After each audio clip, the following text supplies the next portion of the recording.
Olá, alegria de estar aqui com você. Hoje nós vamos ler, com muita alegria, um depoimento de uma aluna de Helena Petrovna Blavatsky.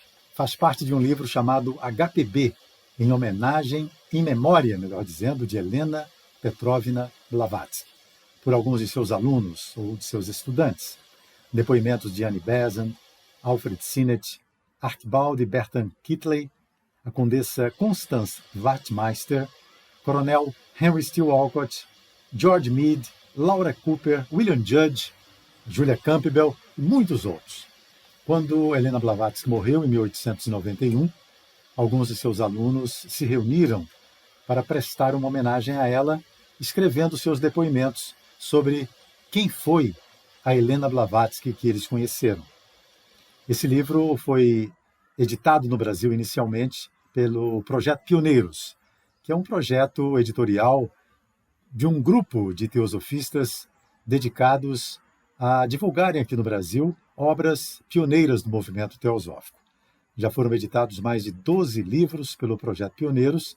Esses livros são entregues à editora teosófica para comercialização. São entregues gratuitamente pelos membros do Projeto Pioneiros. Este livro, em memória de Helena Blavatsky, se esgotou e a editora teosófica resolveu fazer uma nova edição que está sendo lançada agora. Eu vou ler um dos depoimentos, então, de Julia Campbell Verplanck. Um trecho, ou alguns trechos, desse inspirado depoimento da Julia Campbell. Madame Blavatsky à distância. Foi na primavera de 1885 que ouvi pela primeira vez o nome de H.P. Blavatsky e a palavra teosofia. Estávamos no almoço e minha anfitriã começou abrindo sua correspondência. Ela jogou um panfleto de lado, impaciente, com a observação: por que eles me mandam isso? Eu não sou uma teosofista. Aí eu perguntei: que é uma teosofista? Um seguidor dos ensinamentos orientais de Madame Blavatsky. E eu perguntei: e quem é Madame Blavatsky? Com uma exclamação por minha ignorância, uma ignorância causada por circunstâncias que me afastaram de todo contato com o mundo do pensamento, minha amiga me entregou o panfleto descartado, dizendo: leia isso, e você a conhecerá. Ela era uma aventureira que ultrapassava em muito aquilo que o mundo alguma vez conhecera, uma original aventureira que escravizava pelo progresso intelectual e poder, como outros escravizam por nada, nem mesmo por ouro? Ou ela era uma mártir? Eu não via meio termo.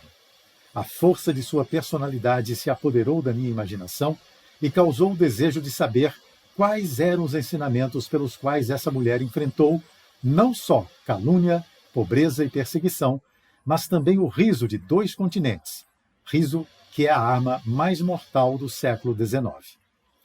Tamanha impaciência foi gerada em mim, tão intenso foi o meu interesse no problema que se apresentava à minha frente, que naquela mesma tarde eu decidi ouvir uma palestra proferida pelo senhor Arthur Gebhardt, num salão particular, e tudo o que ouvi me convenceu, como que por iluminação, de que os ensinamentos teosóficos preencheram uma carência de toda uma vida em minha natureza, que somente eles poderiam me reconciliar com a vida e a morte. Quando esses ensinamentos lançaram uma luz benéfica em meu caminho, abandonei, no que tange ao pensamento consciente, o fascinante quebra-cabeça de Blavatsky. A tentativa de desvendar sua personalidade findou. Eu havia começado com uma diversão intelectual. Havia encontrado uma grande verdade. Encontrei uma pista do Santo Graal e tudo mais foi esquecido. Não importa o que seja Blavatsky, exclamei. Teosofia é a verdade. E a verdade é o que vale. Seus seguidores não são nada.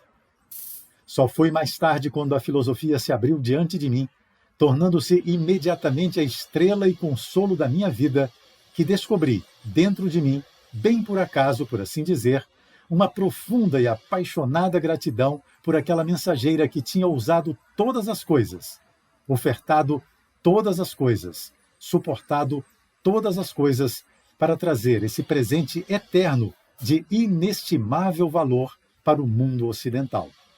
Ela era minha mãe espiritual, minha benfeitora e minha guia. À luz desse pensamento, todos os pensamentos menores foram dissipados. A necessidade de entender a sua personalidade desapareceu então, para emergir mais tarde. No momento, ela era apenas para mim aquela alma a quem eu devia mais. Esse endividamento, nada menos que o conhecimento de seus incansáveis e enormes trabalhos, pareciam me estimular a imitação que eu pudesse realizar. Para sempre, a ideia de que o único retorno possível que eu poderia oferecer à minha benfeitora era dar aos outros o pão da vida que ela havia me dado, impulsionou-me a partir daquele momento para uma ação firme. Eu parecia sentir, através da distância intermediária, a vasta onda de sua atividade, como algo a ser sentido em todos os aspectos. Era como se o que ela tivesse ofertado fosse tão vital que germinou dentro de mim um impulso de vida que foi transmitido por sua alma para a minha. Nunca tive a mesma experiência com outra pessoa ou ensinamento. Somente aqueles que passaram por ela podem conhecer a realidade da multiplicação de energia possuída por certas grandes almas. Eu nunca a conheci. Nunca olhei nos olhos dela. Palavras não podem exprimir o arrependimento.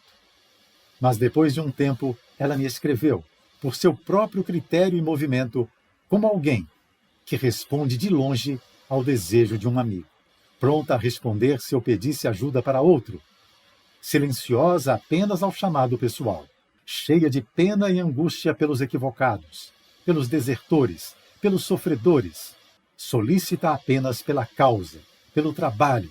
Assim sempre a encontrei.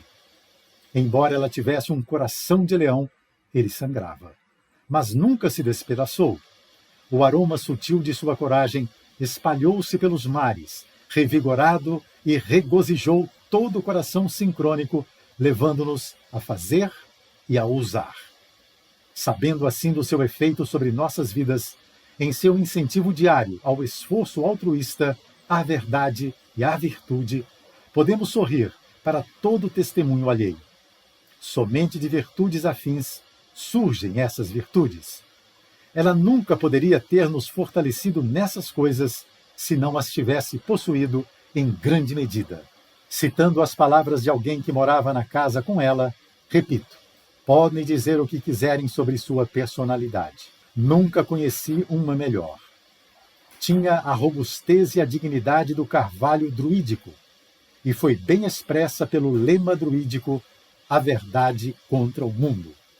Embora no corpo físico ela tenha permanecido desconhecida para mim, dentre todos os líderes do mundo, somente ela me deu a verdade. Ensinou-me como encontrá-la e agarrá-la contra o mundo. A alma que pode realizar tal milagre à distância não é um raio menor.